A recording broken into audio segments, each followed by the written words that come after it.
I never thought I'd become the kind of woman who checks her husband's computer. For 32 years, I prided myself on trust, on dignity, on being the wife who didn't need to snoop because her marriage was solid. But that Tuesday night in March, something in Bill's eyes at dinner made my stomach turn. It wasn't what he said, it was what he didn't say. The way he looked at his phone under the table, the way he excused himself 3 times in 1 hour, the way he kissed my forehead before going to his office, something he hadn't done in years. I waited until 1:47 a.m. The house was silent except for the hum of the air conditioning and the distant coyotes in the desert. Bill's snoring came through the bedroom door in steady, confident waves. The snoring of a man who believed he had everything under control. His office smelled like leather and old cigars. The Dell notebook sat on his mahogany desk, its screen dark but the power light blinking green. I knew his password, our wedding anniversary, 09419992. He'd never bothered to change it. Why would he? I was the trusting wife, the predictable wife, the wife who asked no questions. The first thing I found was a folder called Taxes 2019. It wasn't taxes. Monica Silva, 38 years old, dark hair, full lips, the kind of body that comes from gym memberships I paid for with our joint account. There were hundreds of photos, vacation photos in Cabo, birthday dinners at restaurants I'd never heard of, Christmas mornings with 2 small boys opening presents in front of a tree decorated with ornaments that looked expensive.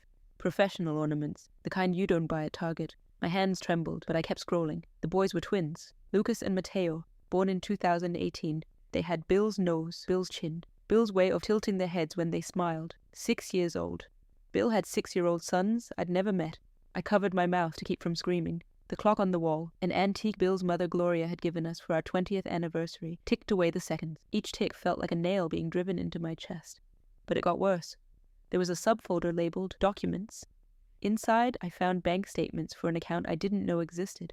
Monthly transfers of $15,000 to Monica Silva.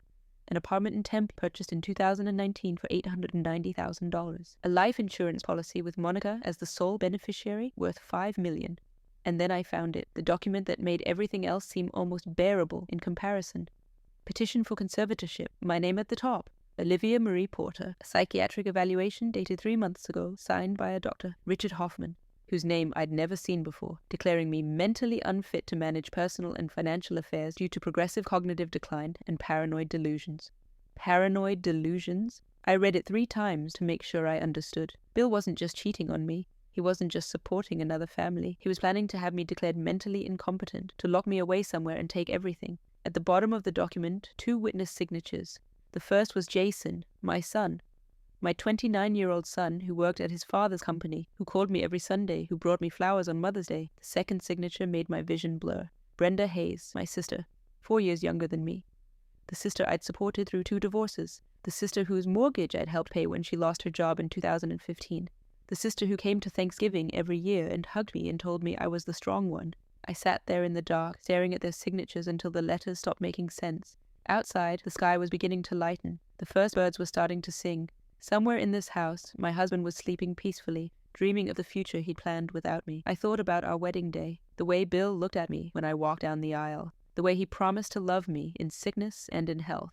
I thought about the 3 babies I'd carried, the thousands of dinners I'd cooked, the career I'd abandoned, a nursing career I'd loved, to take care of his mother after her stroke in 2008. 16 years of changing Gloria's sheets, managing her medications, listening to her tell me I wasn't good enough for her son. And all that time, Bill was planning this. Something shifted in my chest, not pain, something colder. I started taking photos of everything with my phone, every document, every email, every bank statement, every photo of Monica and the twins. I worked quietly, methodically, the way I used to prepare IV drips in the oncology ward. Precise, careful, no room for error. At 3:12 a.m., I heard footsteps on the stairs. I didn't have time to close the laptop. Bill appeared in the doorway in his bathrobe, his silver hair disheveled, his eyes still heavy with sleep. For a moment, he just stared at me, at his computer, at the photos of Monica filling the screen. Olivia. His voice was quiet, controlled. What are you doing? I couldn't speak. My mouth opened, but nothing came out. He walked toward me slowly. His face changed. The sleepy confusion hardened into something I'd never seen before, something that looked almost like hatred. I asked you a question. Bill, the photos. Who is she? Who are those children? He looked at the screen, then back at me, and he smiled. A cold, thin smile that made my blood freeze. You went through my computer. It wasn't a question. After everything I've given you, this house, this life, you went through my private files like a common thief. Private files? Bill, you have children with another woman. You're sending her $15,000 a month. There's a document here that says I'm mentally... The slap came so fast I didn't see it. One moment I was sitting. The next I was on the floor, my cheek burning, the taste of blood in my mouth. The antique clock kept ticking. Tick, tick, tick. Bill stood over me, breathing hard. His hand was still raised. You stupid woman! His voice was a whisper now, but somehow more terrifying than a shout. You couldn't just leave things alone. You couldn't just be grateful for what you had. I touched my face. My fingers came away red. The blood was coming from my lip, but I could already feel my cheek swelling. Tomorrow there would be a bruise that everyone would see. Get up! Bill grabbed my arm and pulled me to my feet. His grip was tight enough to leave marks. You're going to go back to bed. You're going to forget everything you saw tonight. And tomorrow we're going to have a conversation about your mental health, about whether you're still capable of living independently. He leaned close to my ear. I could smell the mouthwash he used before bed, the mint mixing with something sour. Because I promise you, Olivia, if you try to fight me on this, I will destroy you. I'll take everything. The kids will believe me. Your sister already does. My mother's lawyer is ready to file those papers the moment I say the word. You'll spend the rest of your life in a facility somewhere, wondering what happened. He released my arm and stepped back. The hatred in his eyes faded, replaced by something almost like pity. You're 58 years old. You have no career, no money of your own, no friends who aren't actually my friends. Think very carefully about your next move. He turned and walked out of the office. His footsteps creaked on the stairs, slow and deliberate. The bedroom door closed with a soft click. I stood alone in the dark, blood dripping onto my nightgown, listening to the clock tick. The photos of Monica and the twins glowed on the computer screen. Bill's screensaver finally kicked in, a slideshow of family photos. Our family. Me and Bill and Jason and Emma and Lily, smiling at Christmases and graduations, pretending to be happy. I don't know how long I stood there. Long enough for the bleeding to stop, long enough for the first rays of sunlight to creep through the blinds, long enough to make a decision.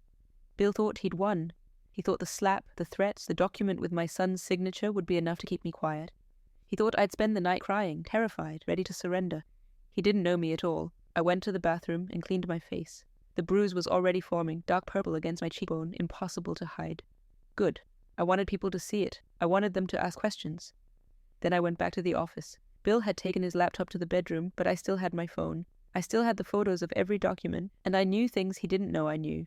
I knew that his parents, Harold and Evelyn, both in their 80s now, still believed their son was the perfect family man. I knew his brothers, Dean and Marcus, were always looking for reasons to undermine Bill at company meetings. I knew that Monica Silva wasn't content with $15,000 a month. I'd seen emails where she demanded more, threatened to go public, warned him that the boys are asking questions about their father. And I knew something else, something that burned in my chest like a cold flame. I was done. At 4:30 a.m., I picked up my phone and dialed Gloria's number. My mother-in-law answered on the third ring, her voice thick with sleep and irritation. Olivia, do you have any idea what time it is? Gloria. I kept my voice steady, calm, the voice of a woman in complete control.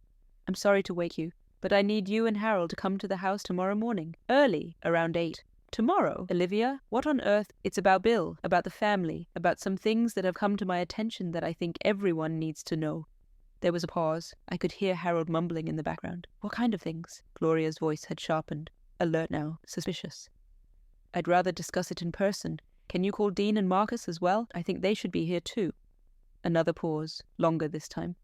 Olivia, if this is some kind of... Gloria, I cut her off. I've never asked you for anything in 32 years. I took care of you for 16 of those years after your stroke. I changed your sheets. I bathed you.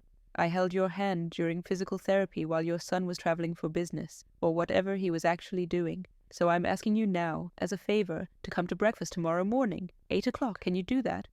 The silence stretched. I could almost hear her calculating, trying to figure out my angle. Gloria had never liked me. She'd made that clear from the day Bill brought me home. But she couldn't say no, not after what I'd done for her. Fine, her voice was icy. We'll be there, but this had better be important. It is, I smiled, even though she couldn't see it. Bring your appetite, I'm making Bill's favorite. I hung up and stared at the phone in my hand. My cheek throbbed, my lip was still swollen. In a few hours, Bill would wake up and come downstairs expecting a broken, frightened wife. He'd expect tears and apologies and promises to never touch his computer again. Instead, he'd find his entire family sitting at the breakfast table, waiting to hear the truth. I walked to the kitchen and started preparing. I knew exactly what I was going to serve. The coffee pot began to brew. Outside, the desert sky turned from black to purple to orange. Somewhere in the house, Bill stirred, rolled over, and went back to sleep. He had no idea what was coming. At 6:15 a.m., Bill finally came downstairs. He was wearing his favorite golf shirt, the blue one that matched his eyes. He looked rested, confident, the kind of man who expected the world to bend to his will. He froze when he saw me standing at the kitchen island calmly slicing strawberries. "You're up early." His eyes went to my face, to the purple bruise spreading across my cheekbone. Something flickered there, not guilt, but calculation. "Olivia, about last night, I'm making breakfast." I kept cutting. Slice, slice, slice. "Your parents are coming over. And your brothers. I thought it would be nice to have the family together." The blood drained from his face. "What?" I called Gloria at 4:30. She was a little surprised, but she agreed. "They'll be here at 8. I looked up and smiled. The smile felt strange on my swollen lips, but I held it. "I hope that's okay. I know how much you love your family." Bill stood very still. I could see his mind racing, trying to understand what was happening. This wasn't the broken woman he'd expected. This wasn't how the script was supposed to go. "Olivia," he stepped closer, his voice softening into something almost tender, the voice he used when he wanted something. "Honey, I think we need to talk about last night. I overreacted. I was half asleep, and I was confused, and I never meant to." "There's nothing to talk about." I set down the knife. "Breakfast will be ready at 8. Why don't you take a shower and get dressed? You'll want to look nice for your family." We stared at each other across the kitchen island. The sun was fully up now, flooding the room with warm Arizona light. The refrigerator hummed. The coffee maker beeped. Bill's expression shifted. The false tenderness disappeared, replaced by the cold anger I'd seen the night before. "Whatever you're planning," he said quietly, "it won't work. You have no proof of anything. No one will believe you. Jason will back me up. Brenda will back me up. My mother will back me up. You'll just humiliate yourself." I tilted my head, studying him like he was a specimen in a jar. "Then you have nothing to worry about, do you?" He opened his mouth to respond, but the doorbell rang. We both turned to look at the front entrance. Through the frosted glass, I could see figures gathering on the porch. It was only 7:15. They were early. Bill looked back at me, and for the first time in our marriage, I saw something new in his eyes. Fear. "Olivia?" His voice was barely a whisper. "What have you done?" I picked up the knife again and went back to slicing strawberries. "I guess you'll find out." I nodded toward the door. "You should let them in. It's rude to keep family waiting." Bill stood frozen for a long moment. Then slowly he walked toward the front door. His footsteps echoed on the polished concrete floor. The morning sun cast his shadow long and dark across the kitchen. I kept slicing. Slice, slice, slice. The door opened. I heard Gloria's voice, sharp and demanding. Harold's confused mumbling. Dean asking if anyone knew what this was about. Marcus complaining about traffic. Bill ushered them toward the dining room, his voice too cheerful, too controlled. But I could hear the crack beneath it, the desperation. I arranged the strawberries on a crystal platter and carried them to the table. Everyone stopped talking when they saw my face. "Good morning, everyone." I set down the platter next to Bill's coffee cup, the white one with his initials, WP, in gold lettering. "Please, sit. There's something I need to show you." I glanced at Bill. He was standing at the head of the table, gripping the back of his chair with white-knuckled hands. Next to his cup, I placed a single sheet of paper, the first page of the conservatorship petition, his signature at the bottom, and Jason's and Brenda's. "Let's start with this," I said. Before anyone could react, before Bill could grab the paper, before Gloria could demand an explanation, I heard another car pulling into the driveway. I walked to the window and looked out. A silver sedan had parked behind Dean's Mercedes. The driver's door opened and a woman stepped out, dark hair, full lips, 2 small boys climbing out of the back seat, each holding a stuffed animal. Monica Silver smoothed her skirt and looked up at the house. I hadn't invited her. I hadn't even known her address. But someone had. I turned back to the dining room. Everyone was staring at the paper in front of Bill. Gloria had gone pale. Harold was squinting at the document, trying to read without his glasses. Dean and Marcus were exchanging confused looks. Bill wasn't looking at any of them. He was looking at me. "Who else is here?" Gloria demanded. "Bill, who just pulled up?" The doorbell rang. Bill closed his eyes, his jaw clenched. For a moment, he looked like a man standing on the edge of a cliff, feeling the ground crumble beneath him. I walked past him toward the door. "That," I said, "is something else I need to show you." Monica stood on my doorstep holding the hands of 2 6-year-old boys who had my husband's face. The morning sun cast long shadows across the porch. Behind me, I could hear Gloria demanding answers, Harold's confused mumbling, Dean asking what the hell was going on. But all I could see were those boys, Lucas and Mateo, matching blue polo shirts, matching confused expressions, matching chins. "Mrs. Porter?" Monica's voice was softer than I expected, almost apologetic. "I received a message last night. Someone told me to come here this morning. They said it was time for the truth. I hadn't sent that message." "Come in," I heard myself say. The next 15 minutes were chaos. Gloria screamed when she saw the twins. Actually screamed. A high, theatrical sound that made the boys flinch. Harold kept asking who these people were. Dean pulled out his phone and started recording, which Marcus immediately slapped out of his hand. Bill stood frozen at the head of the table, his coffee untouched, his face the color of ash. And Brenda, my sister, my blood, sat in the corner with her eyes fixed on the floor, refusing to look at anyone. Bill. Monica's voice cut through the noise. She was calmer than everyone else. Too calm. "You promised me this would never happen. You promised the boys would never have to see this, Daddy." One of the twins, Lucas, I think, tugged at Bill's sleeve. "Why is everyone yelling? Who are all these people?" The room went silent. Bill looked down at his son, his other son, the one he'd hidden for 6 years. Something crossed his face. Not shame, but calculation. I'd seen that look before. He was figuring out how to spin this. "Everyone, please." Bill raised his hands. "This is clearly a misunderstanding. Olivia has been under a lot of stress lately. Her mental health—" "Stop." I picked up the conservatorship petition from the table. "Before you say another word, I want everyone to look at this document. It's a petition to have me declared mentally incompetent. Filed 3 months ago. Signed by a psychiatrist I've never met." I walked around the table, letting each person see. "Harold, Evelyn, your son was planning to lock me away in an institution and take control of all my assets, every penny I've earned, every decision about my own life." Gloria grabbed the paper. Her eyes scanned it quickly, and I watched something shift in her expression. Not horror, not surprise. Recognition. She knew. "Gloria," my voice was steady. "You've seen this before, haven't you?" The old woman's jaw tightened. She didn't answer. "Haven't you? Bill came to me for advice." Gloria's voice was cold, defensive. "He was concerned about your behavior, the paranoia, the accusations. He wanted to protect you from yourself." The room erupted again. Dean was shouting at Bill.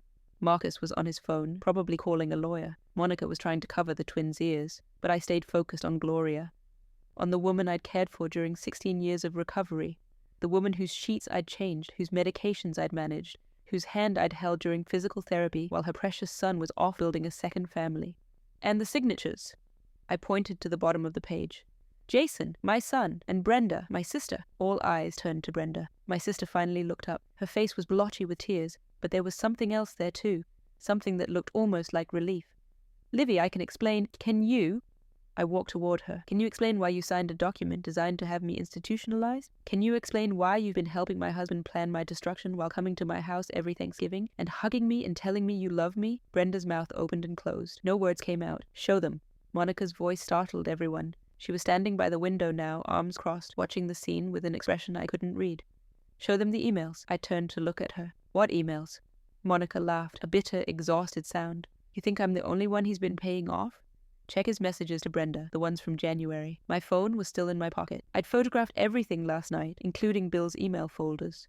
With shaking hands, I scrolled through the images until I found it. A thread between Bill and Brenda, dating back 2 years. She always had everything. The perfect husband, the perfect kids, the perfect house. "It's my turn now. I'll make sure you're taken care of. Just keep doing what you're doing. She trusts you.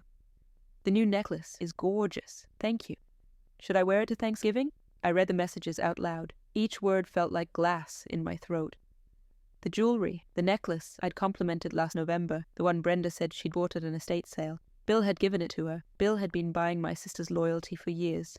"How much?" I asked quietly. "How much did he pay you to betray me?" Brenda's face crumpled. "It wasn't about the money, Livy. It was, you don't understand. You've always had everything. Mom and Dad loved you more. You got the nursing degree while I dropped out. You married a millionaire while I married 2 losers. I spent my whole life in your shadow. So you helped him plan to lock me in a mental institution." My voice was flat. "Because you were jealous. I didn't think he'd actually do it. He said it was just a precaution, just in case." "In case of what?" Dean interrupted. He'd stopped recording and was staring at Bill with undisguised disgust. "In case she found out about your mistress and your secret children? In case she realized you've been lying to everyone for a decade?" Bill still hadn't moved. He stood at the head of the table like a statue, watching his carefully constructed world collapse around him. "There's more," Monica said. She'd pulled out her own phone now. "Since we're doing this, since someone decided today was Truth Day." She looked at Gloria. "Tell them about the pearls." Gloria's face went white. "What pearls?" I asked. Monica smiled grimly. "The pearls that were supposed to be yours, the family heirloom, the ones Gloria gave to me 2 years ago, right after Lucas started calling Bill Daddy in public. I remembered those pearls. Gloria's mother had worn them at her wedding in 1952. They'd been promised to Bill's wife, promised to me since before we were married. Every Christmas Gloria would mention them. When I'm gone, dear, they'll be yours. A constant reminder of my place in the family hierarchy. But they were never meant for me. You knew. I looked at Gloria. All this time. You knew about Monica. You knew about the children. And you gave her the pearls that were supposed to be mine. Gloria lifted her chin defiantly. Monica has given Bill sons, real heirs. What have you given him? 3 children and a nursing degree you abandoned to leech off his success. The silence that followed was absolute. 32 years. I'd given this family 32 years. I'd raised 3 children, managed a household, sacrificed my career, cared for a mother-in-law who despised me. And this was what I'd earned. Conspiracy, contempt, a plan to lock me away. Mom! A small voice broke through my thoughts. I turned to see Emma standing in the kitchen doorway. My daughter, 25 years old, still in her pajamas, her face pale with shock. Behind her was Lily, my youngest, tears streaming down her cheeks. They'd heard everything. Girls, I started. Emma walked past me, straight to her father. She stood in front of him for a long moment, saying nothing. Then she slapped him across the face. Emma! Gloria shrieked. You're done! Emma's voice was shaking but clear. You're done manipulating this family. You're done gaslighting Mom. And you... She turned to Monica. Take your kids and leave. They don't need to see this. Monica nodded slowly. She gathered the twins, who were both crying now, and walked toward the door. But she paused beside me. I didn't know, she whispered. About the conservatorship, about what he was planning for you. I'm not innocent, but I didn't know about that. Then she was gone. The front door closed behind her, leaving the rest of us standing in the wreckage of what used to be a family. Bill finally moved. He straightened his collar, adjusted his cuffs, and looked around the room with something approaching his normal composure. This has been very dramatic, he said, but when everyone calms down, you'll realize that Olivia has no real evidence of anything. Some photographs on a phone, some accusations from a hysterical mistress. None of this will hold up. He looked at me with that cold, thin smile. You've made your scene. Feel better? Now let's discuss this like adults. Discuss. I felt the weight of my phone in my pocket. The photos, the documents, the emails. Everything I needed to destroy him. But I wasn't ready yet. Jason, I said instead. Where's Jason? Bill's smile faltered. For the first time all morning, he looked genuinely uncertain. He's at my office, working. On a Sunday morning? He had things to catch up on. I looked at Emma. She nodded slightly. She understood. Call him, I said to Bill. Call our son. Tell him to come here now. Tell him I want to hear from his own mouth why he signed a document to have his mother declared insane. Bill's hand went to his pocket, his phone. The same phone that held every secret he thought he'd kept. But he didn't call. Instead, he looked at the kitchen door, where a new figure had appeared. Jason, my son. 29 years old, still in the rumpled clothes he'd slept in, his face grey with exhaustion. Mom! His voice cracked. I'm so sorry. He's cracked. I didn't know. I swear I didn't know what it really was.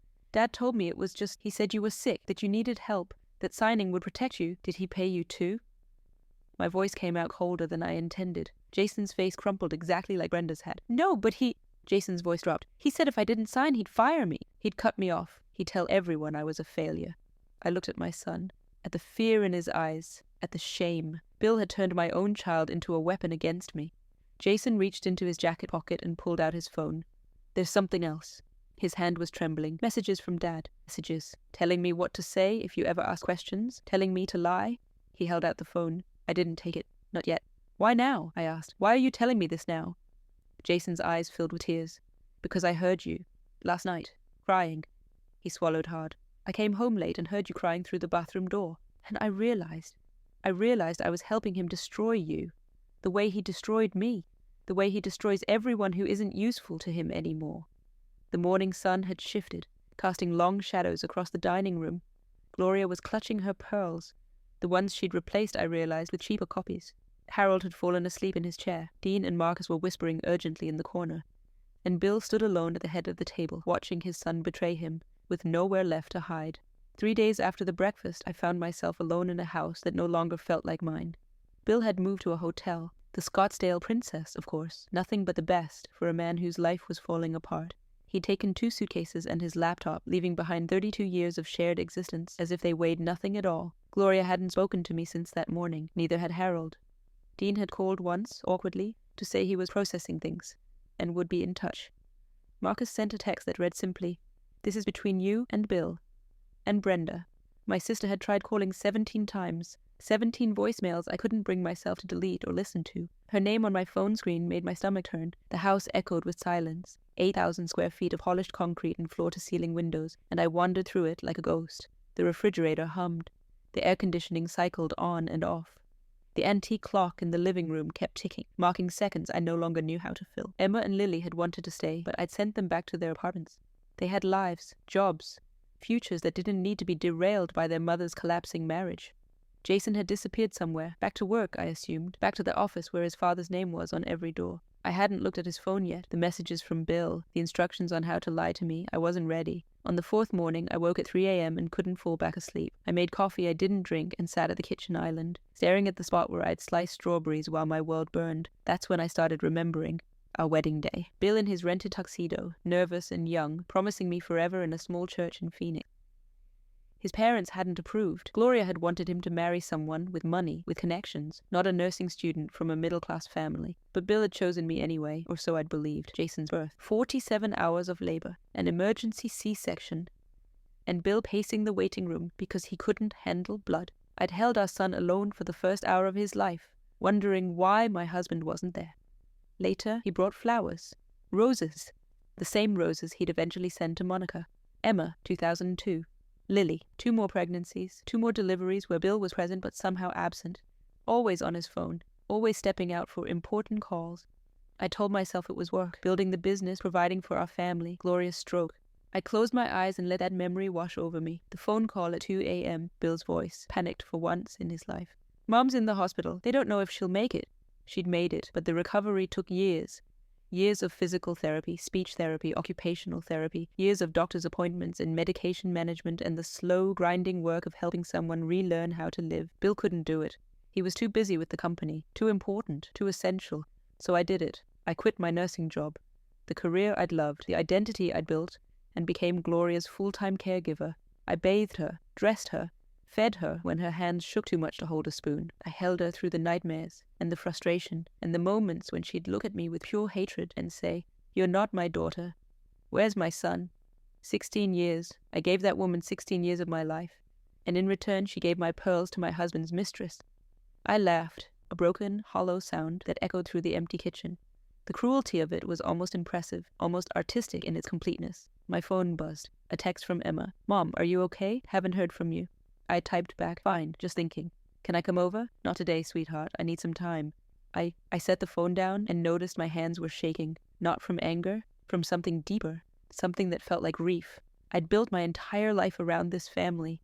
Every decision, every sacrifice, every abandoned dream, all of it was for them. For Bill and Jason and Emma and Lily, for the life we were supposed to have together.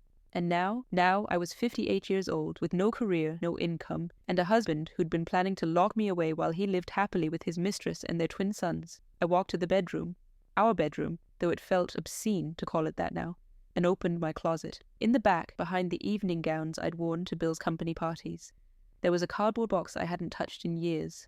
My nursing things, the stethoscope I'd bought with my first paycheck, my hospital ID from St. Joseph's, the photo showing a younger me with shorter hair and brighter eyes, a stack of thank you cards from patients I'd helped, patients whose names I still remembered, a certificate of recognition for outstanding care in oncology, dated 2007, the year before I gave it all up. I sat on the closet floor, surrounded by ghosts of the person I used to be, and cried. The doorbell rang at 11 a.m. I wasn't expecting anyone. Emma had agreed to give me space. Lily was in class. Jason. I didn't know where Jason was. I wiped my face and walked to the front door. Through the frosted glass, I could see a single figure, tall, male, familiar posture. Jason. I opened the door, and my son looked at me with red-rimmed eyes. "Mom!" His voice cracked. "Can we talk?" We sat in the living room, the same room where, 4 days ago, I'd served his father's secrets for breakfast. Jason perched on the edge of the leather couch, hands clasped between his knees, looking like the little boy who used to come to me after nightmares. "I read all the messages," he said quietly. "All of them. Going back 5 years. I waited. Dad started preparing me. That's the only word for it. When I was 24, fresh out of law school, he offered me a job at the company. Said he wanted me close. Said he was grooming me to take over someday." Jason's jaw tightened. "But that wasn't it. He was grooming me to be his ally against you." "What do you mean?" "Little things, at first. Your mother's been stressed lately, don't mention the business trip. Or, Mom doesn't need to know about the late meeting. She worries too much." He made it sound like he was protecting you. Like we were both protecting you. Jason's hands clenched tighter. Then it got bigger. The trips to Tempe. The client dinners that lasted until midnight. He'd tell me things, Mom. Things about Monica, about the boys. He said, Jason's voice broke. He said you'd never understand, that you'd overreact, that the kindest thing was to keep you in the dark. And you believed him. It wasn't a question. I wanted to believe him. Jason looked up, tears streaming down his face, because the alternative was that my father was a monster, and I wasn't ready to see that. The clock ticked. Outside, a car passed on the street. The ordinary sounds of an ordinary day, while inside this room something was shifting. "The conservatorship papers," I said. "Tell me about those." Jason flinched like I'd slapped him. "Last January, Dad called me into his office, said you'd been acting erratic, paranoid. He had this document, said it was just a precaution, something to protect you if you ever had an episode." Jason's voice dropped to a whisper. He said if I really loved you, I'd sign, that it was the responsible thing to do. "And the signature from the psychiatrist, Dr. Hoffman?" "I don't know. I swear, I don't know. Dad handled that part. Jason buried his face in his hands. "I just signed where he told me to sign. Like I always do, like I've always done." I looked at my son. 29 years old, successful on paper, shattered in reality. Bill had spent years molding him into a weapon, and Jason had never even realized he was being aimed. "There's something else." Jason reached into his jacket and pulled out a folded document. "I found this in Dad's desk yesterday. I went back to the office after hours looking for, I don't know what I was looking for. Proof, maybe, that it wasn't as bad as I thought." He handed me the paper. It was a draft of a new will dated 2 months ago. In it, Bill left everything, the company, the houses, the investments, all $340 million of it, to Monica Silva and her children. I wasn't mentioned at all. Neither were Emma, Lily, or Jason. "He was going to cut us all out," Jason said. "Not just you, all of us. Once you were gone, he was going to start over. New family, new heirs, like we never existed." I stared at the document, the neat legal language, Bill's signature at the bottom, confident and final. 32 years of marriage, 3 children, a lifetime of sacrifice. And this was what it was worth to him. Nothing. "Mom." Jason's voice pulled me back. "I know I don't deserve your forgiveness. I know I helped him, but I want to fix this. I want to help you fight him." I looked at my son, at the fear and shame and desperate hope in his eyes. "How?" Jason leaned forward. "I have access to everything, the company servers, Dad's personal files, his financial records, things he doesn't know I can see." He swallowed hard. "And I know about the meeting." "What meeting?" "Friday, 3 days from now. Dad's meeting with his lawyers to finalize the conservatorship filing. He thinks you don't know. He thinks you're sitting here alone, falling apart, ready to be committed." Jason's eyes hardened. "But we can stop him, if we move first." The afternoon sun slanted through the windows, casting long shadows across the living room floor. The antique clock struck 3 chimes, clear and cold. I had 3 days to decide, surrender or fight. I looked at my son, at the document in my hands, at the empty house that used to be my home. Then I picked up my phone. "Emma," I said when she answered, "I need you and Lily here tonight, and bring your laptops." I hung up and turned to Jason. "Show me everything. Wednesday morning, 2 days until Bill's meeting with his lawyers. 2 days until he tried to have me declared mentally incompetent and locked away forever. I hadn't slept. None of us had. The dining room table was covered in papers, laptops, and empty coffee cups. Emma had spent the night digging through financial records Jason had pulled from the company servers. Lily had been researching Arizona divorce law, her medical textbooks forgotten. And Jason, my son, my former enemy, my unexpected ally, had printed out every email, every document, every piece of evidence he could find. "Mom," Emma looked up from her laptop, dark circles under her eyes. "You need to see this." She turned the screen toward me. A bank statement, an account in the Cayman Islands I'd never known existed. Balance, 47, $3 million. "He's been moving money offshore for years," Emma said. "Small amounts at first, $50,000 here, $100,000 there, but in the last 6 months the transfers have gotten bigger. Much bigger." "He's preparing," Jason said quietly, "getting ready to disappear." I stared at the numbers. $47 million. Hidden, stolen from our shared life, our shared future, funneled into an account designed to be invisible. "There's more." Lily's voice was barely a whisper. She held up her phone. "I found Monica's Instagram. It's private, but I got in through a fake account. She posted this 3 weeks ago. The photo showed Monica on a beach, the twins building a sandcastle beside her. The caption read, 'Our new beginning is almost here. Just a few more weeks. A few more weeks.' The timing lined up perfectly with the conservatorship filing. "He's not just trying to lock you away," Emma said. "He's planning to leave the country, take Monica and the boys, and start over somewhere with no extradition treaty." The room fell silent. The weight of it pressed down on all of us. Bill wasn't just cruel. He was methodical. Every piece of evidence we'd found pointed to a plan years in the making, a plan to erase me completely and build a new life on the ashes of the old one. "So what do we do?" Lily asked. Her voice shook.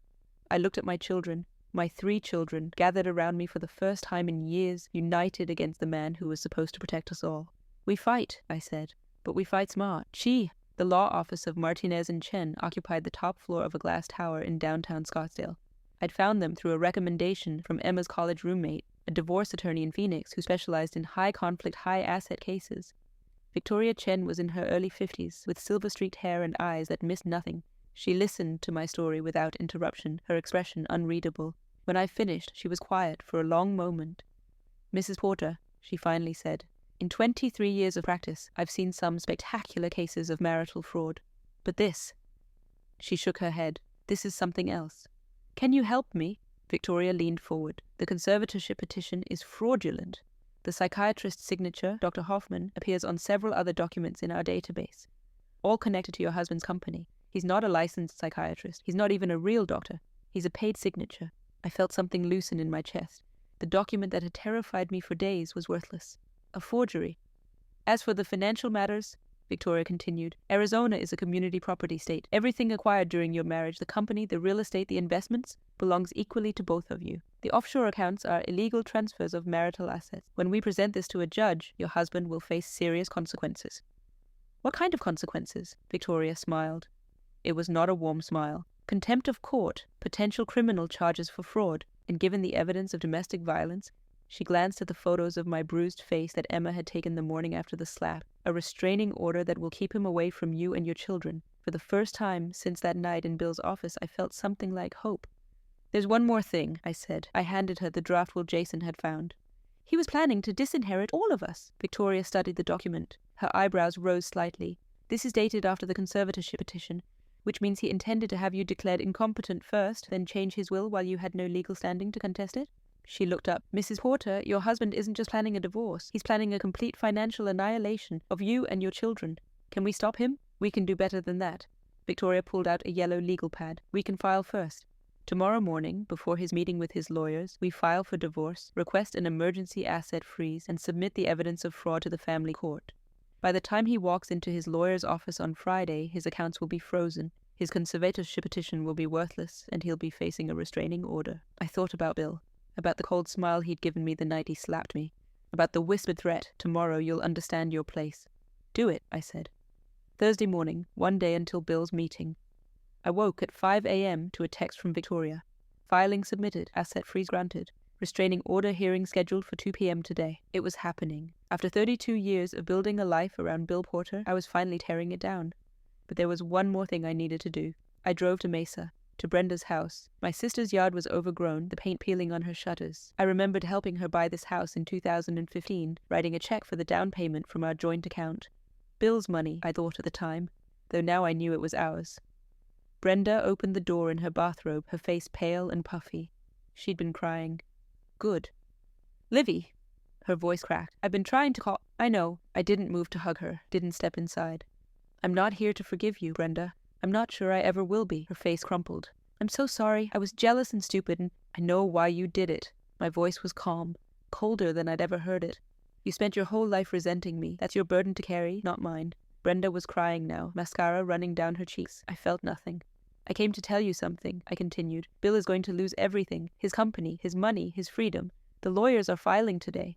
By this time next week, he'll be fighting criminal charges." Brenda's eyes widened. "Criminal, fraud, forgery, domestic violence." I let each word land. "And when the investigators start looking into everyone who helped him, your name is going to come up. Your signature on that document, your emails about the jewelry, everything." The color drained from Brenda's face. "Unless," I paused, "unless you cooperate." "Cooperate?" "The lawyers need witnesses. People who can testify about Bill's behavior, his plans, his manipulation. If you agree to tell the truth, the whole truth, I'll ask them to leave your name out of the criminal referral." Brenda stared at me. I could see her calculating, the same way Gloria had calculated at the breakfast table. "And if I don't?"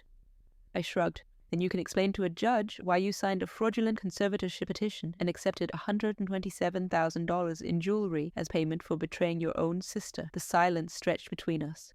A dog barked somewhere down the street. The morning sun was getting warmer, burning off the desert chill. "Okay," Brenda whispered. "I'll cooperate." "Good." I turned to leave, then stopped. "One more thing. The necklace. The one Bill gave you. I want it back." Brenda's hand went to her throat, even though she wasn't wearing it. It's upstairs. I'll get it. She disappeared into the house. I waited on the porch, looking at the dying lawn, the peeling paint, the life my sister had built on resentment and borrowed money. When she returned, she held out a velvet box. Inside was a diamond necklace. Not the pearls, but something else Bill had stolen from our life to give to her. I took the box without a word and walked back to my car. The restraining order hearing lasted 45 minutes. Bill didn't show up. His lawyer did, a nervous young man who clearly hadn't been briefed on the full situation. When Victoria presented the evidence of fraud, the forged psychiatric evaluation, the offshore accounts, the domestic violence, his face went pale. The judge granted the restraining order. Bill was prohibited from coming within 500 feet of me, our home, or our children. His access to all joint accounts was frozen pending the divorce proceedings, and the conservatorship petition was dismissed as fraudulent. When I walked out of the courthouse, Emma, Lily, and Jason were waiting on the steps. "It's done?" Emma asked. "It's done." I felt the sun on my face, warm and clean. He can't touch me anymore. Jason's phone buzzed. He looked at the screen and laughed. An actual laugh, the first I'd heard from him in days. Dad's lawyer just called him. Apparently he tried to make a withdrawal from his Cayman account an hour ago. Jason shook his head in disbelief. "It's frozen, all of it. He's stuck at the hotel with about $3,000 in his checking account." Lily covered her mouth. $3,000? That's about what I used to spend on groceries for a month, I said. For the family he was planning to abandon. The irony was almost too perfect. Bill Porter, master manipulator, trapped in a luxury hotel he could barely afford, watching his empire crumble in real time. But I wasn't finished yet. "There's still tomorrow," I said, "his meeting with the lawyers." "The conservatorship is dead," Emma said. "What's left?" I looked at my children, at the strength in their faces, at the family Bill had tried to destroy and failed. "Tomorrow," I said, "I'm going to that meeting, and I'm going to look him in the eye when he realizes it's over." Jason's phone buzzed again. He frowned at the screen. "Mom, it's from an unknown number." He held up the phone so I could see. A text message. 4 words. "She knows about Friday." Someone had warned Bill. Someone knew our plan. And now, so did he. Friday morning. The day everything would end. Or begin again. I dressed carefully. Not in the designer clothes Bill had bought me over the years, but in a simple, navy blue dress I'd owned since before we were married. My nursing graduation dress. The one I'd worn the day I became someone, before I became Mrs. William Porter. Emma and Lily were waiting in the kitchen. Jason stood by the window, phone in hand, watching for any sign of movement. "The warning text," I said. "Any luck tracing it?" Jason shook his head. "Burner phone, untraceable. But whoever sent it knew about the Friday meeting before we told anyone outside this house." I thought about who knew. Victoria Chen and her team, my children, and Brenda. Brenda, who had spent years feeding information to Bill, who had signed documents against me, who had cried and promised to cooperate just yesterday. "It was her," Lily said quietly. "Wasn't it? Aunt Brenda." "We don't know that," Emma said, but her voice held no conviction. I picked up my purse. "It doesn't matter. We're still going." The drive to Bill's lawyer's office took 20 minutes. The building was a steel and glass monument to old money, the kind of place where divorces cost more than houses, and secrets were traded like currency. Victoria Chen met us in the lobby. She looked calm, controlled, ready for battle. "He's already upstairs," she said, "with his full legal team, 4 attorneys. She paused. "And his mother, Gloria."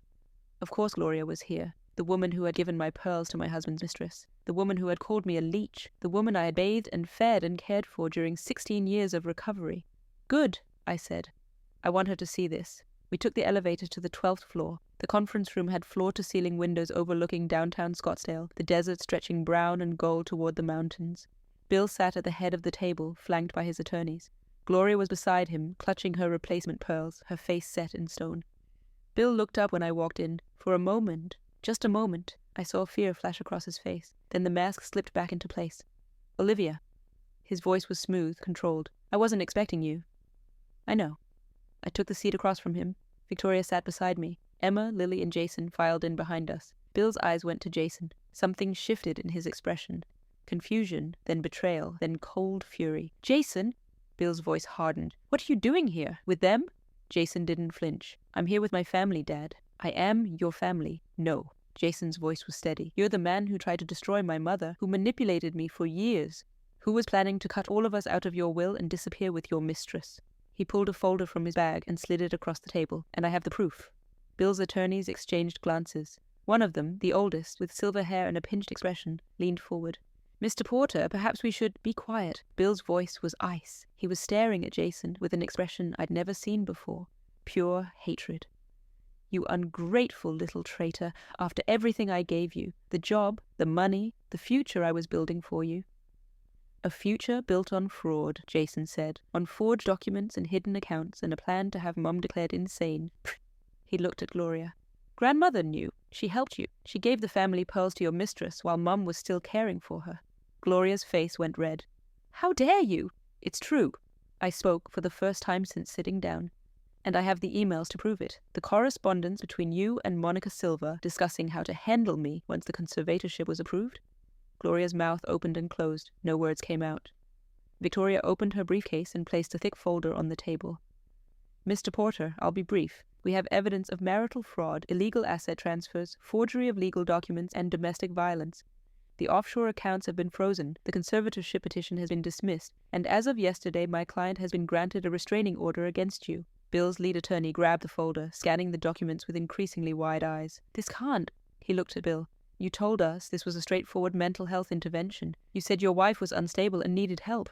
She is unstable, Bill snapped. She broke into my computer. She stole private documents. She's turned my own children against me. I found the truth, I said quietly. That's all I did. I found the truth you spent years hiding. The room fell silent. Outside, the morning sun climbed higher, flooding the conference room with harsh, unforgiving light.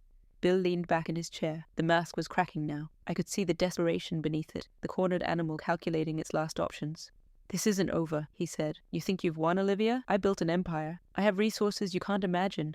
I'll fight this for years if I have to. I'll drain every penny until there's nothing left. With what money? Emma spoke up. Your accounts are frozen. Your assets are locked. You're living in a hotel on $3,000. She smiled grimly. That won't cover much legal firepower, Dad. Bill's face contorted. For a moment I thought he might lunge across the table. Then the conference room door opened. Monica Silva walked in, holding a manila folder, her face set with determination. Behind her were the twins, Lucas and Mateo, holding hands and looking terrified. Monica! Bill's voice cracked. Why did you bring the boys here? Monica walked straight to the table and dropped the folder in front of Bill's attorneys. Paternity test results, she said, confirming that William Porter is the biological father of Lucas and Mateo Silva, along with 8 years of bank transfers, property records, and text messages documenting our relationship. She looked at Bill with something approaching pity. You promised me a life, Bill, a real life. But I was never going to be more than a secret, was I? Just like Olivia was never going to be more than an obstacle. Bill stood up so fast his chair fell backward. Monica, we can talk about this. No, Monica's voice was firm. I've already talked to Mrs. Chen. I'm cooperating with the investigation. In exchange for reduced liability, I'm providing everything. Every email, every photo, every promise you made and broke. I looked at Monica. At this woman I'd hated for less than a week. She wasn't a villain. She was another victim. Another person Bill had used and planned to discard when she was no longer convenient. You sent the warning text, I said suddenly. Didn't you? She knows about Friday.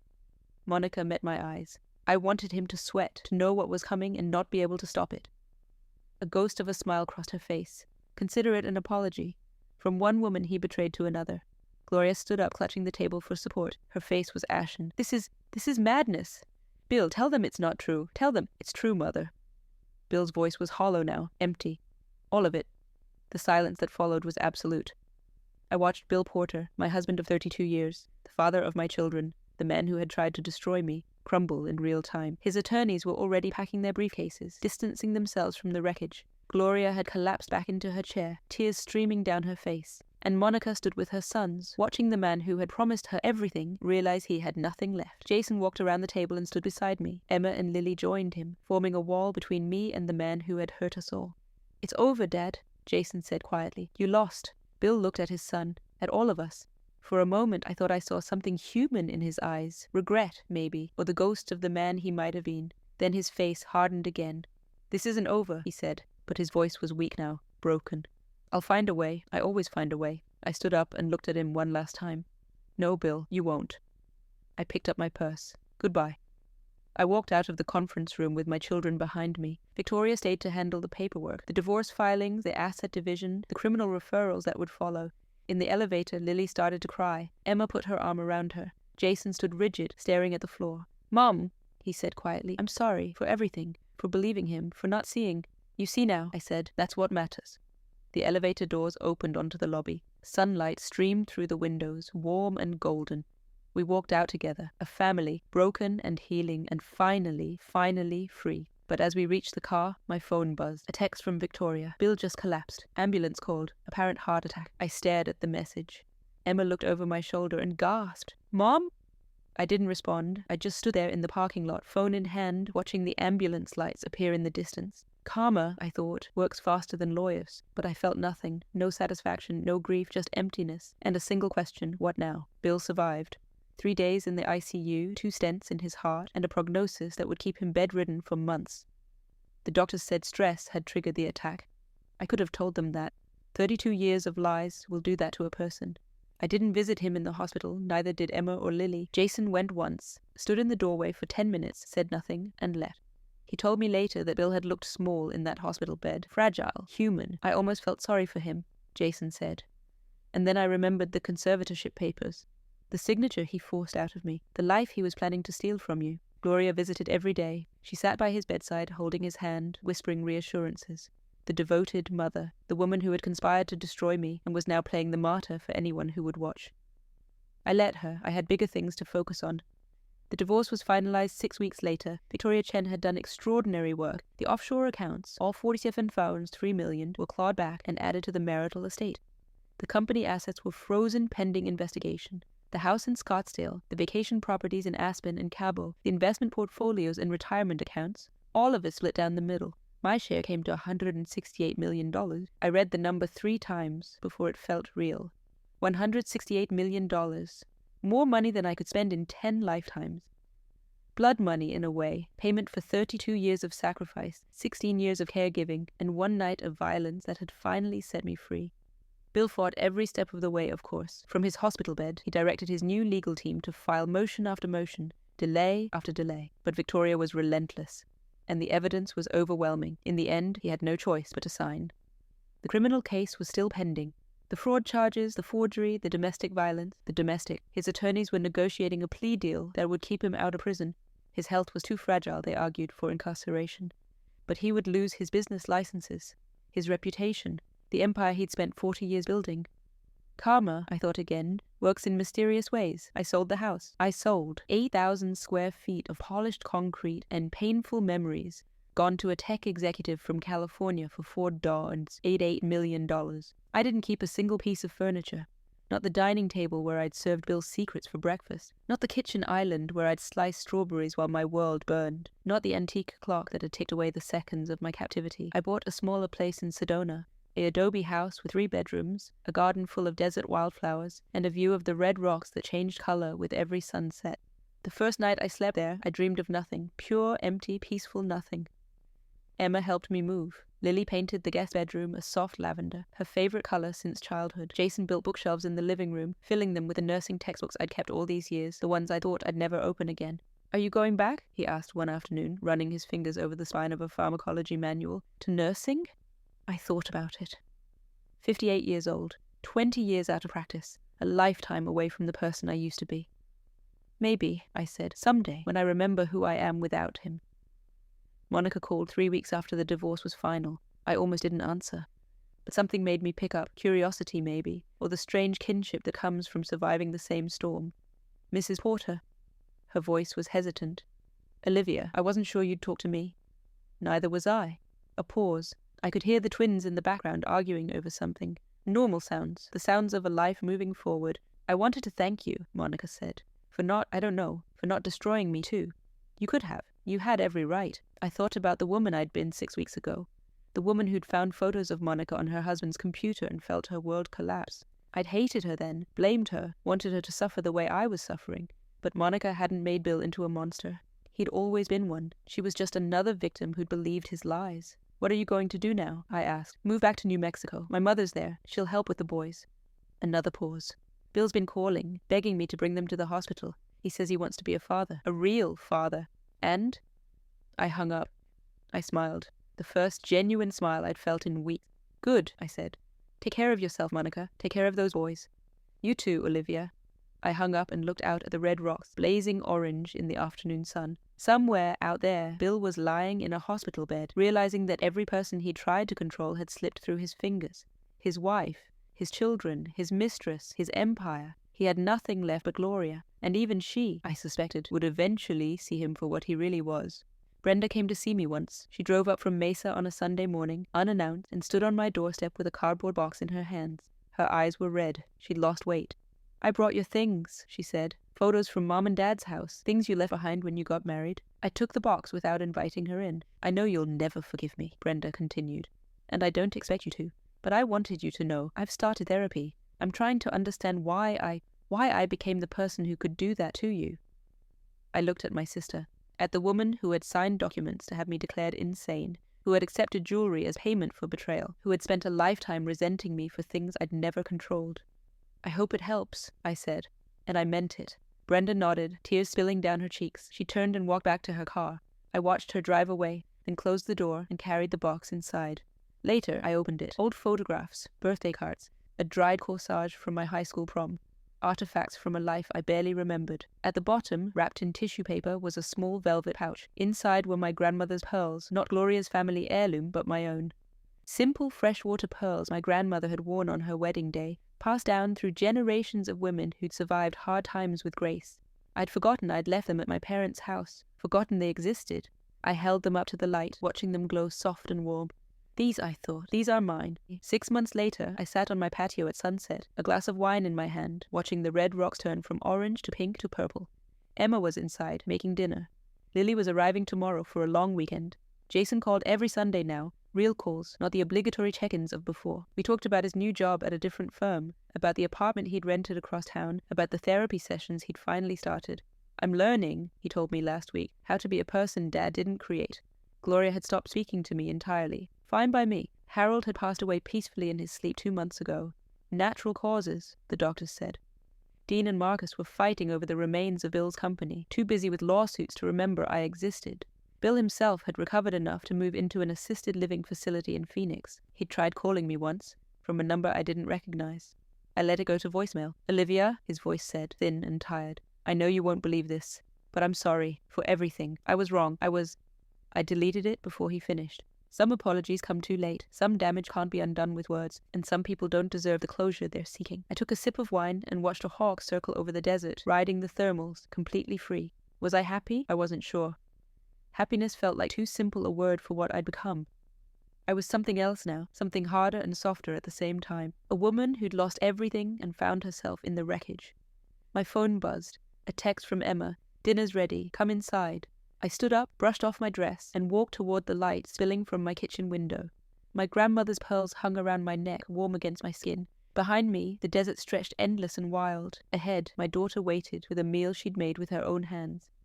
I didn't know what came next, but for the first time in 32 years, the unknown didn't frighten me. It felt like possibility. The end. If you were in Olivia's shoes, what would you have done differently? Share your thoughts in the comments below. And if you have your own story of survival and reinvention, we'd love to hear it. Send it to our channel. Your truth might be the inspiration someone else needs to find their own freedom.